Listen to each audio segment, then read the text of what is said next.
And the next person we're going to jump in with is, let's see, how are you? How's it going? Femi. Uh, Good, everyone. Thanks for the training on January 5. Man, I'm glad you showed up for it. Wait, here's the question. What are you doing with Scrum right now? What are you doing with it? Right, I do. That's part of the questions I'm going to ask you. But right Okay. now, I started incorporating Scrum in my daily life. I do Okay. have one small stuff I'm doing right now, but I have incorporated Scrum to start with. Okay. And I know Scrum is something that has to do with timelines. Okay. At, at the end of every Scrum, you Mm-hmm. have to have a usable product. So It'd be there's nice, no wouldn't it? waste. You saying there's no way? There's no waste. No waste. No waste. We try our best not to have any waste. So, what question do you have, Femi?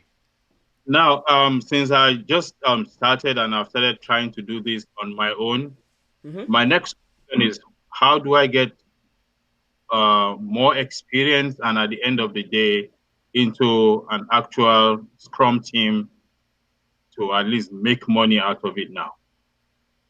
I know Well, there's no, I really need to understand and get the basics and the processes right before now heading in there.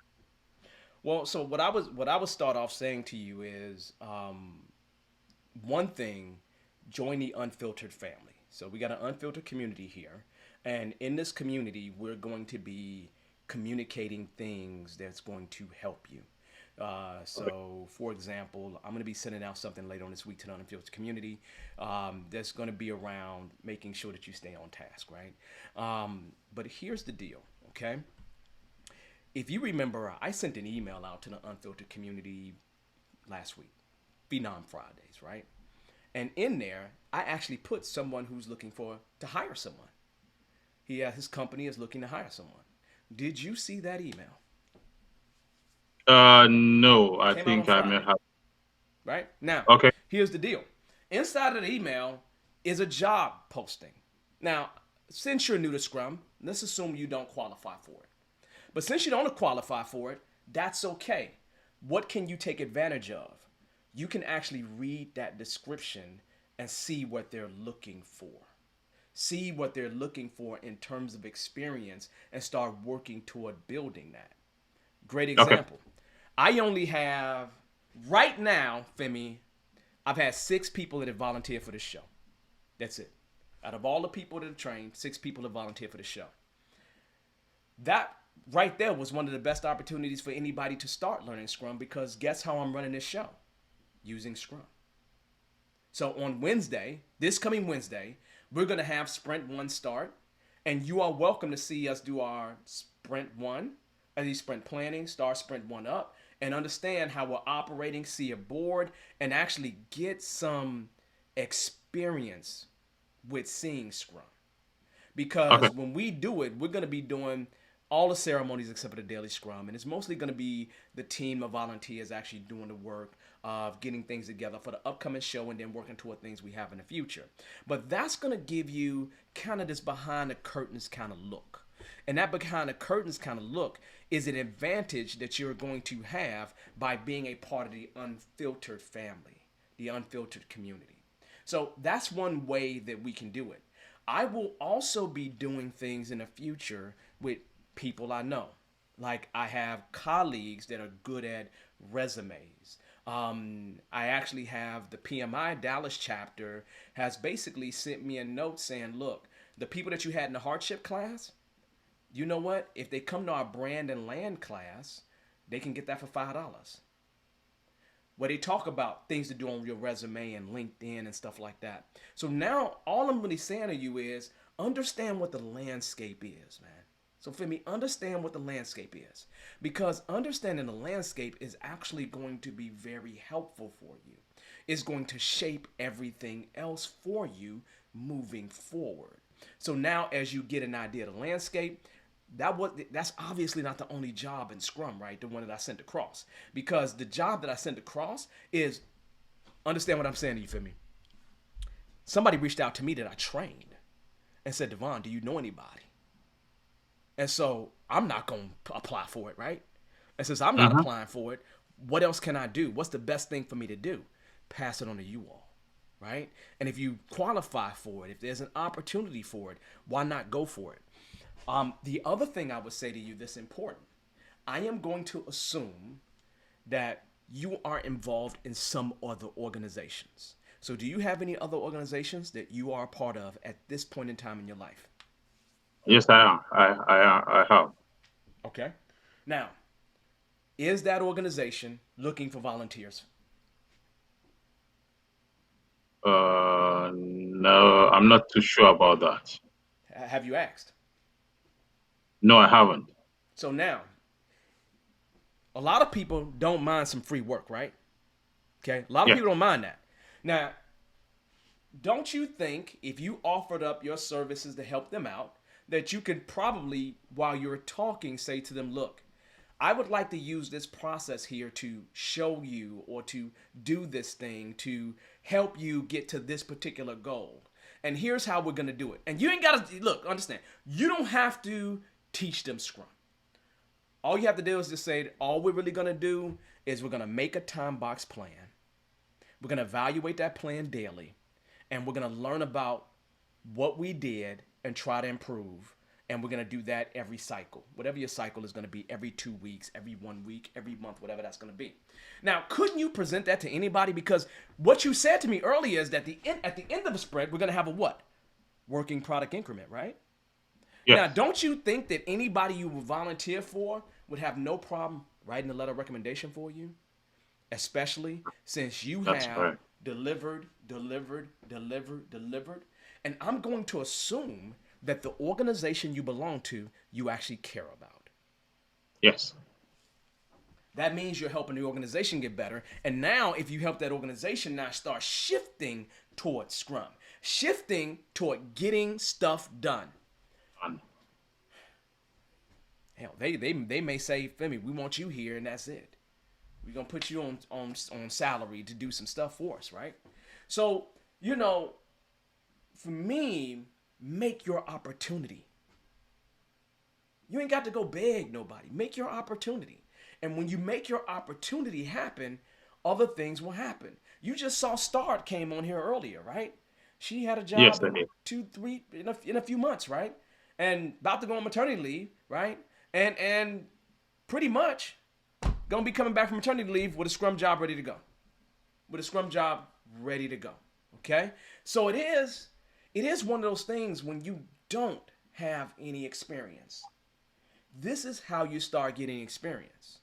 My daughter is going to be working for she's working to be an accountant, right? So what is she going to do? She's going to go do an internship with an accounting firm. What is that going to do? Get her the experience that she needs.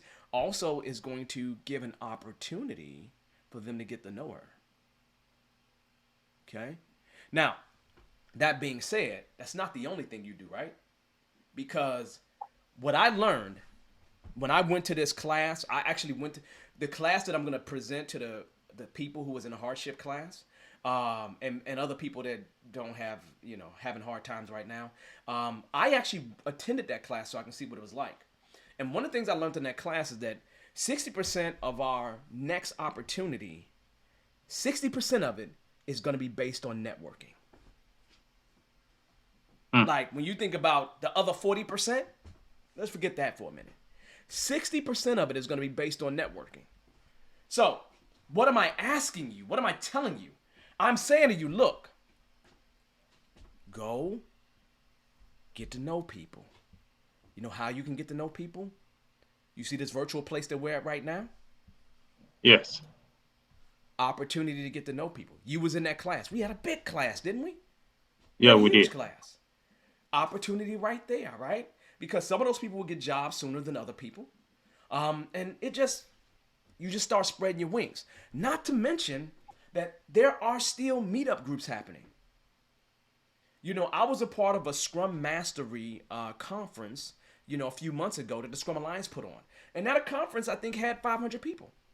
And then during the conference, they actually created a session where people can go sit at a virtual table and have conversations with people.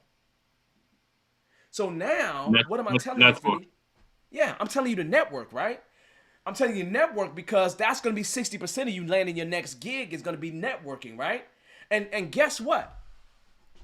A lot of times, especially when this COVID thing is over, go to a local Scrum meetup, Agile meetup, and here's what you're going to find.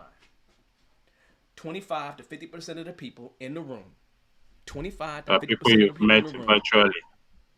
no, Okay. are going to be recruiters.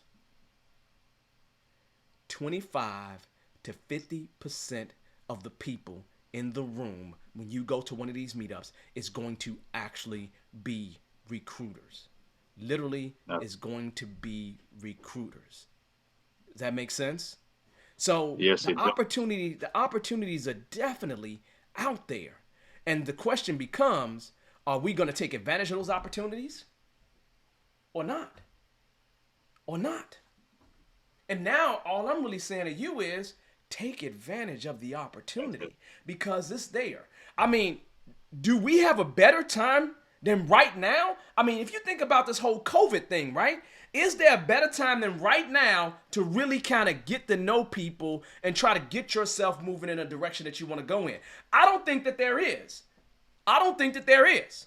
So I tell everybody, certify up and make sure that you're ready to skyrocket as soon as this thing is over, man. Because when this thing is over, companies are looking for people now. Some of these companies didn't lose a whole lot of money. They let go of their Yeah. people. Now they're starting to bring people back. That they So start now you looking just for. got to get on that wave, man. And so I want you to start thinking about how can you apply this stuff. Now notice that I didn't tell you anything about doing it personally. It's one Yes. thing to do it inside your house, but you just networking with the people inside your house. That ain't gonna help you. That ain't gonna help you a whole lot.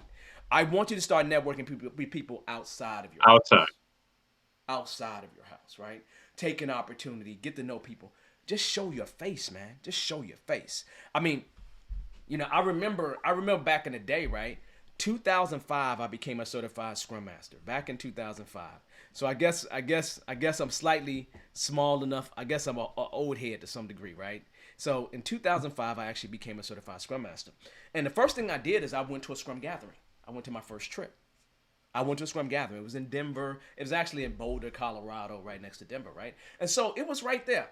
This was the first or second. I think it was the second Scrum gathering that ever happened. It was me, and it was 42 people, I think, total. I was the only black guy there. I was probably the youngest guy there. I felt like it, okay? There's probably maybe 3 to 5 women. That was it. The rest of them was dudes and stuff like that. And so it's one of those things where people been seeing me since then. You understand? And I didn't go there and Mm-hmm. I didn't go there and do anything great. I just went there and showed my face. Just sometimes showing up and people seeing you around a community, they know you around the community. So they're like, okay, what does this person do? What does this person do? So my statement to you is start figuring out how you're going to network. Start figuring out how you're going to network. Start joining some groups. Start finding ways to volunteer with some organizations that could benefit. And trust me, if you go in and you actually help an organization deliver something, that delivery still is something. It doesn't matter if it was for a non-for-profit. You understand where I'm coming from? One of the Yes. first places that Bearded Eagle really trained at was for a non-for-profit up in Chicago, up in Schaumburg, Illinois. That's one of the first real true groups that we went in-house and actually trained. And it was super beneficial to go inside there and actually do that. And I love working with non-for-profits. It's a beautiful thing because the people in non-for-profits really, really, really kind of want to change something. Genuine. Yeah, yeah, they really do want to change something. So, Femi, so networking, first thing, okay, Yeah. and volunteering. Those would be the two Volunteer. pillars that I would go after if I was you. So, Okay. does that answer your question? Yes, it does. And I will give it a try, and I know it will work. No, no, no, no, no. We don't try nothing. You. Time out. Time out. Time out. Let's try this over. We do. We don't try. So you gonna Sorry, do it, man. I'm gonna do it. Not I used the wrong word. I'm gonna give that opportunity Okay. a full throttle ahead. Okay. That's what I want to hear. That's all I want to hear. That's all I want to hear. Okay. So we're good. Thank you. So that being said, thank you for coming in. Thank you so much. You I know, I'm appreciate. around. Anything? Any other thoughts? No, I just appreciate your class. It made the difficult look and feel easy to understand if you listen. My man, I appreciate you. You have Thank you. anything else? You always got a home. You're always I welcome to come will back. always, I will always reach out. Thank you. I appreciate you. Have a good one for me. And you too. Thank you. Bye bye. Okay, everyone. That was a good call. Because a lot of people that are probably on this live right now, and a lot of people that will see this, likely are looking for opportunities. My statement is, I've always been of the mindset: go make your opportunity. Go find a way to make your opportunity. Go find a way to dig yourself into some place, right? And then use that to catapult yourself to the next opportunity.